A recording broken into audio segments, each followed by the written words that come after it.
Let's take a look at making a block diagram run in a continuous fashion, or we could say it so it's running continually. For the purpose of the discussion here, I have just two front panel controls.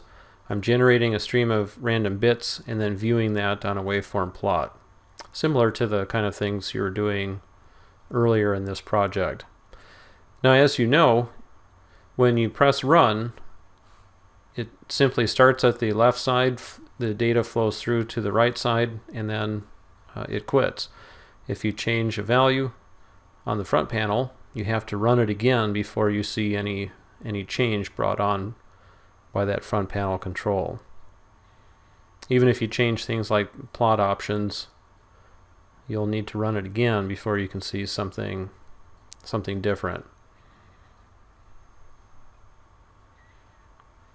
So let's take a look at using a while loop structure.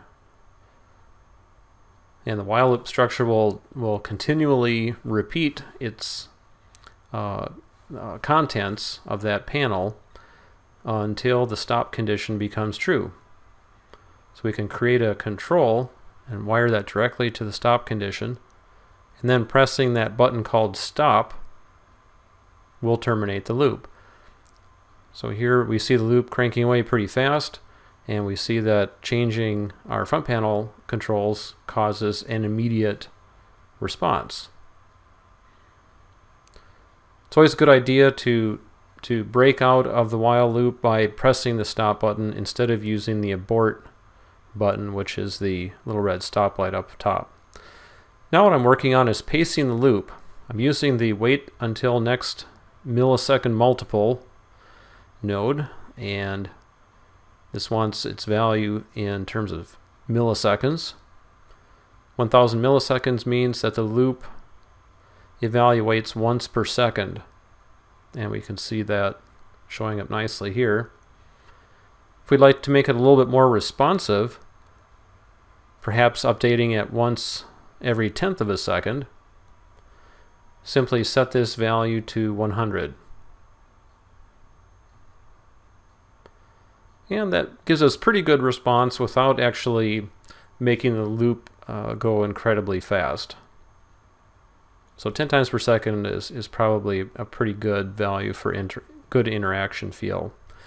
Now I'll mention that anytime you have a while loop structure, it's always a very good idea to put that wait until next millisecond multiple in there, even if you set its constant to 0. The reason for that is that if the while loop is just cranking away from one iteration to the next, you can actually make your computer start to act a little bit sluggish because so many resources are getting tied up in that loop evaluation. But if you put that wait in there, even if it's only for a value of 0, then that yields the execution thread back to the operating system, and it gets you right back into the loop right away. But it means the rest of your computer is going to operate more smoothly.